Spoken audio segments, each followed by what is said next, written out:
আপনারা জানেন জান্নাতের মধ্যে একটা মাহফিল হবে, সেমিনার হবে।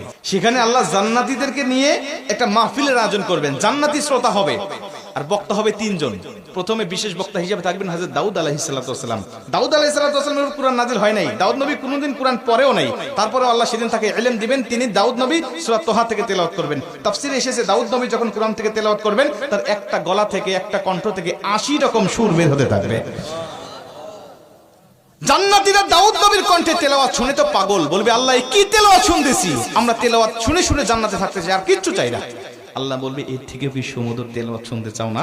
জান্নাতীরা বলবে আল্লাহ এর থেকে সুমধুর তেলাওয়াত হতে পারে, আমাদের আর বিশ্বাস হয় না।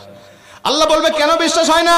দাউদ নবীর উপরে কোরআন নাজিল হয় নাই, দাউদ নবী কোরআনের জন্য মার খায় নাই। যে নবীর উপরে কোরআন নাজিল করেছি, যে নবী কোরআনের জন্য মার খেয়েছে, দাঁত শহীদ করেছে, মাথার হেলমেট ভেঙেছে, উহুদের প্রান্তরে রক্তক্ষরণ করেছে, ওই নবীর কণ্ঠ থেকে কোরআনের তেলাওয়াত শোনো কেমন সুমধুর শোনা যায়। আমার নবী যখন সূরা ইয়াসিন থেকে তেলাওয়াত করবেন জান্নাতীরা তো পাগল হয়ে যাবে, বলবে আল্লাহ কোনো হুর চাই না, কোনো গেলমান চাই না, কোনো নাজ নিয়ামত, কোনো শরাব, কোনো ঝর্ণা, কোনো কিচ্ছু চাই না। আল্লাহ শুধু নবীর কণ্ঠে তেলাওয়াত শুনে জান্নাতে হাজার হাজার বছর আমরা কাটিয়ে দিতে চাই। আল্লাহ বলবে জান্নাতি এর থেকেও কি সুমধুর তেলাওয়াত তোমরা শুনতে চাও না?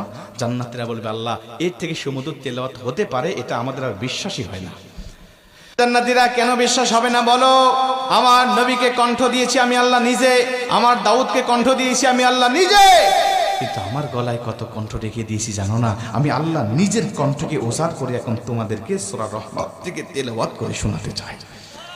আমার আল্লাহ সেদিন টান দিবেন সূরা রহমান থেকে, আর রহমান বলবেন না, তিনি আনার রহমান বলে টান দিবেন। আমি রহমান, যে রহমানের কথা দুনিয়াতে তোমরা শুনেছো, যে রহমানের ভয়ে দুনিয়াতে পাপ থেকে বিরত ছিলে, যে রহমানের ভয়ে তাহাজ্জুদের ওয়াক্তে দাঁড়িয়ে চোখের পানি বিসর্জন দিয়ে নামাজ আদায় করেছো, যে রহমানের ভয়ে সারাটা দিন রোজা রেখেছো, যে রহমানের ভয়ে তোমরা সত্যের পক্ষে চলেছো, ওই রহমান আর কেউ নয়, আনার রহমান, আমি রহমান বলে আমার আল্লাহ সেদিন একটা টান দিবেন। আমার রবের টান শুনে জান্নাতীরা সেদিন হাজার হাজার বছর ধরে জান্নাতের মধ্যে বেহুশ অবস্থায়